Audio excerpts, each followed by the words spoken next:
kita akan membahas tentang anatomi fisiologi sistem reproduksi perempuan.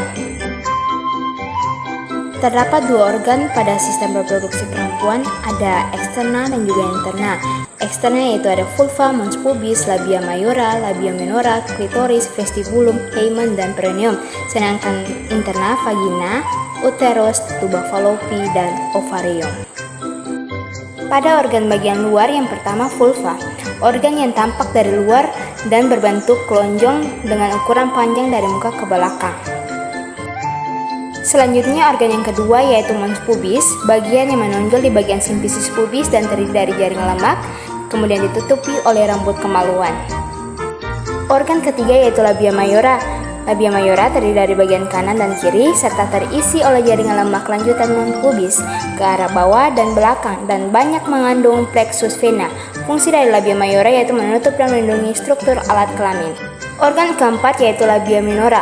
Labia minora merupakan sebuah lipatan tipis dari kulit sebelah dalam labia mayora, yaitu fungsinya menutupi organ-organ genitalia di dalamnya serta merupakan daerah erotik yang mengandung pembuluh darah dan syaraf. Organ yang kelima yaitu klitoris adalah organ kecil yang terletak di atas labia minora sebesar kacang hijau. Jadi, fungsi dari klitoris yaitu memberikan kenikmatan seksual. Organ yang keenam yaitu vestibulum. Rongga sebelah lateral yang dibatasi langsung oleh kedua labia minora anterior klitoris dan dorsal forsythia. Organ yang ketujuh yaitu hymen. Hymen merupakan selaput yang menutupi interior vagina. Hymen normal terdapat lubang kecil untuk aliran darah menstruasi, dapat berbentuk bulan sabit, bulat, oval, septum atau fimbriae. Yang kedelapan perineum. Perineum terletak di antara vulva dan anus, panjangnya sekitar 4 cm. Perineum mempunyai susunan otot-otot dan saraf, serta pembuluh darah yang kompleks. Yang berikutnya organ bagian dalam yaitu vagina, merupakan penghubung introitus vagina sampai uterus, ukurannya 6-7,5 cm, meliputi dinding anterior, dan 9-11 cm meliputi dinding posterior. Kemudian fungsi vagina yang pertama, saluran untuk keluarnya menstruasi, yang kedua tempat senggama, yang ketiga jalan lahir. Organ yang kedua yaitu uterus, bentuknya seperti avokat atau pir, ukurannya sebesar telur ayam dan berongga, panjangnya 7-7,5 cm, lebar di atas 5,25 cm, tebalnya 2,5 cm, tebal dinding 1,25 cm dan dindingnya otot polos. Lanjutan dari uterus terdiri atas uteri, corpus uteri, dan cervix uteri. Sedangkan pintu saluran serviks ada dua, yang pertama ostium uteri internum dan ostium uteri externum.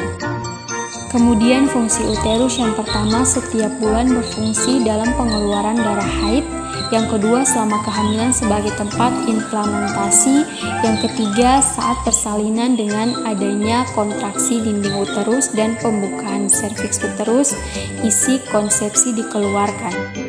Berikutnya adalah tuba fallopi.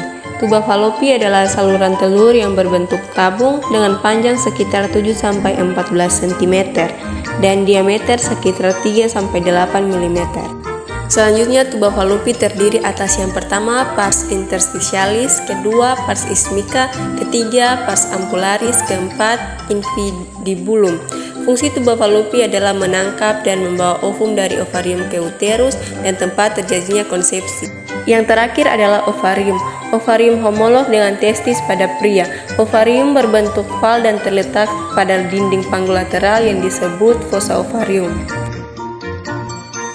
Kemudian fungsi ovarium yang pertama adalah mengeluarkan hormon progesteron dan estrogen, kedua mengeluarkan telur setiap bulan. Setelah itu referensi ditemukan pada buku Lis Rahmawati 2015 keperawatan klinik 7 yaitu sistem reproduksi yaitu di Jakarta.